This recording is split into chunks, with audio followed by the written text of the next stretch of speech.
Hi guys, welcome back to part 2 of our weekly content and part 4 of our remaking and recasting of the Harry Potter franchise. We are on the Goblet of Fire and I am excited for this episode. If you haven't seen any of the previous videos, please check them out. I will leave links below and also above in the corner. I don't know which corner it is, but it's one of them. Also, if you're interested in any other Harry Potter content, I make lots of different videos. I do trailer breakdowns, I do theory videos, and I also do Wizarding World News. If that sounds like anything you're interested in, please consider subscribing. It really does cost you nothing, and it helps me out loads. Also, don't forget to give this video a thumbs up. Just to go over the ground rules one more time, I am not recasting any of the characters of school age. I've also got one more rule for this video. I'm not going to be recasting the roles of Igor Karkaroff or Madame Maxine because I believe they should be played by native actors and actresses, and I don't know any. Just a reminder of the schedule, it is up over here. We put out videos on here every Wednesday, and we also do 2 TikTok videos a week, which is going to be on a Monday and a Friday. I'm also hoping to do some live content coming up on the weekends, hopefully on a Saturday or Sunday, but I'm going to have to wait for the channel to grow a bit so I can interact with you guys then. But without further chit chat, let's get into the remaking and recasting of Harry Potter and the Goblet of Fire. So now for the castings. The first character we are going to come across when Harry finally gets to the Weasley's house is going to be Bill Weasley. Bill Weasley plays quite a large part in this movie, however he gets more and more of a main character as the books go on from this point. Bill is described as one of the best looking Weasleys and he is described as very cool. And there was one person that came to mind when I was thinking of casting this role, and that person is Tom Holland. He is obviously most known at the moment for his role as Spider-Man within the Marvel Cinematic Universe. He's played in several of those movies and is fantastic in the role. I think he'd be brilliant playing Bill Weasley. So my casting for Bill Weasley is going to be Tom Holland. The next character that we're going to come across that needs to be cast, because he wasn't cast in the original movies, is going to be when Harry gets to the Quidditch World Cup. This character is, of course, Ludo Bagman. He plays quite a large role in this movie, but isn't seen again afterwards. He's described as a muscular man that's going slightly chubby in his old age, and he used to be a beater for the Wasps and England Quidditch team.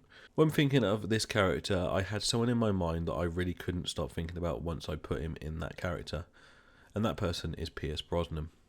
He's most known for his role as James Bond, but he's also recently been in the Mamma Mia franchise.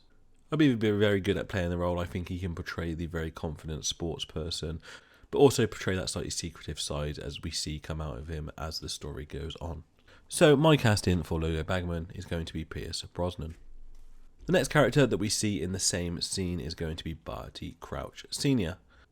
When casting this role, I wanted somebody to be able to play that straight-laced and closed-off side, and one person came to mind. That was Liam Neeson. Liam Neeson is best known for his roles in the Taken movies, but he's also played Qui-Gon Jinn in the Star Wars franchise. I think he'd be brilliant at the role. I would also like to see his portrayal of the very straight-laced Barty Crouch Sr.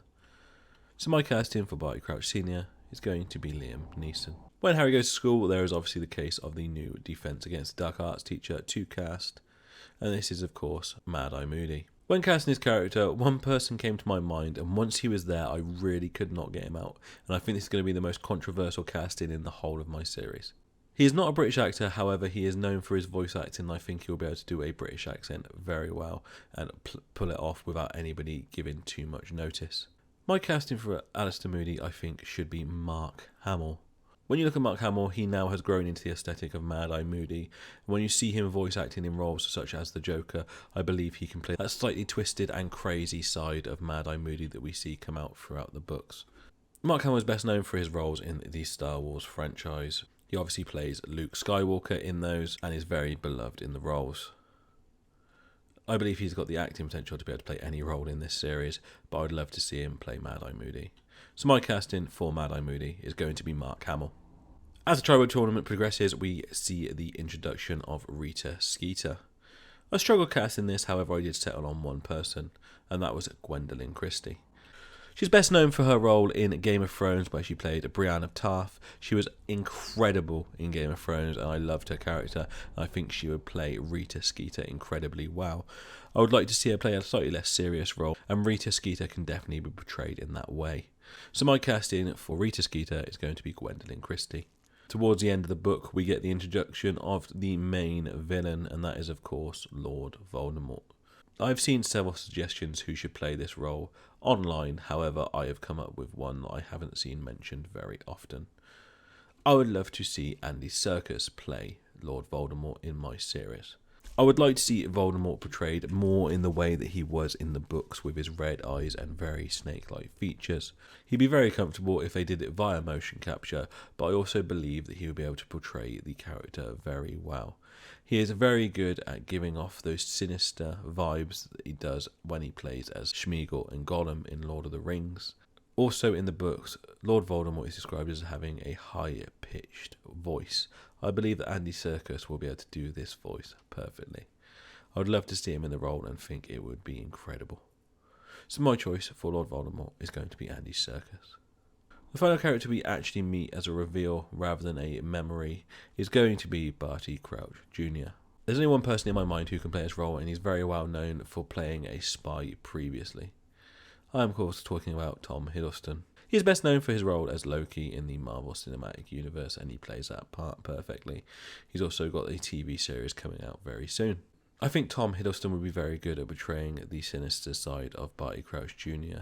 He is very dedicated to Lord Voldemort and one of his most loyal servants. I think Tom Hiddleston will be able to play that part perfectly.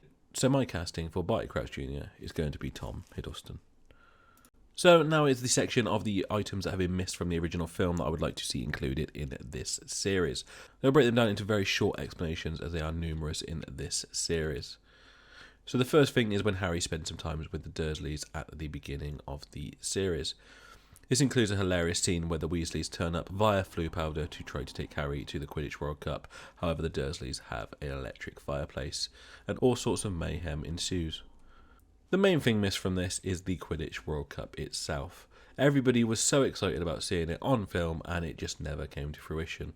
So the Quidditch World Cup needs to be included. During this, they are up in the Minister's box with the Malfoys, and also it introduces the characters of Winky and Barty Crouch Jr., but you don't know that until later on. Talking of Winky, there's also a massive section cut out in this film for Dobby. Dobby's role was completely cut initially. He was the one that actually got the Jillyweed instead of Neville, and there's also the whole side story of SPEW, which I really enjoyed reading. I know some people didn't, but it would be interesting to see this played out on the screen. All of the challenges in the Triwizard Tournament played out slightly different than they did in the books. I'd like to try and keep them as much to the books as possible, especially when it comes to the Dragon Challenge, because I like the idea of it being a nesting dragon that is trying to protect the egg, and I'd like to see Harry try and figure out his way of getting around that. I'll come into the other challenges as we go on. When the Triwizard Tournament kicks off, we're obviously introduced to Rita Skeeter, but she's not actually portrayed as well as she is in the books, and the whole story about her being an animagus is completely omitted as well. While I'm talking about Rita Skeeter, she obviously has it in for Hagrid, and one of the reasons she has it in for Hagrid is blast-ended screws. These were also never put into the films, however I would love to see them because they were a very interesting storyline, and the possibility that Hagrid had bred them illegally also added to some tension throughout the books. I would like to see these added in, and they would also be included in the third and final challenge. Talking about the third and final challenge, the maze needs to be put back into the way it was in the books. I was very disappointed with the maze in the film. There needs to be several obstacles of magical creatures and spells that Harry has to overcome, and it was just brilliant seeing him go through those challenges in the books. Also, it gives more explanation as to the relationship between Cedric and Harry throughout that maze and how they helped each other out several times. And then the final scene that needs to be included is at the end, where Fudge blatantly denies the fact that Lord Voldemort has returned. There's also scenes after this where characters are introduced to each other, including Sirius being introduced to the Weasleys. It also needs to include the fate of Barty Crouch Jr. because it was never mentioned in the films, and they have no idea why he was never mentioned as a Death Eater since then. So that was my remaking and recasting of the Goblet of Fire. Let me know what you think in the comment section below of my recast, and let me know who you'd recast in the place of my suggestions.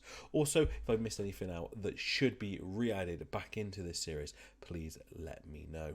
Again, like I said, if you've enjoyed this video, please consider giving it a thumbs up and please subscribe to the channel. I want to get involved with you guys. I do reply to every single comment, and this channel is made with the intention of being a community channel where we all get involved and talk about our passion for Harry Potter together. I really do hope you enjoyed this video, and I hope to see you in the next one. But until then, mischief managed.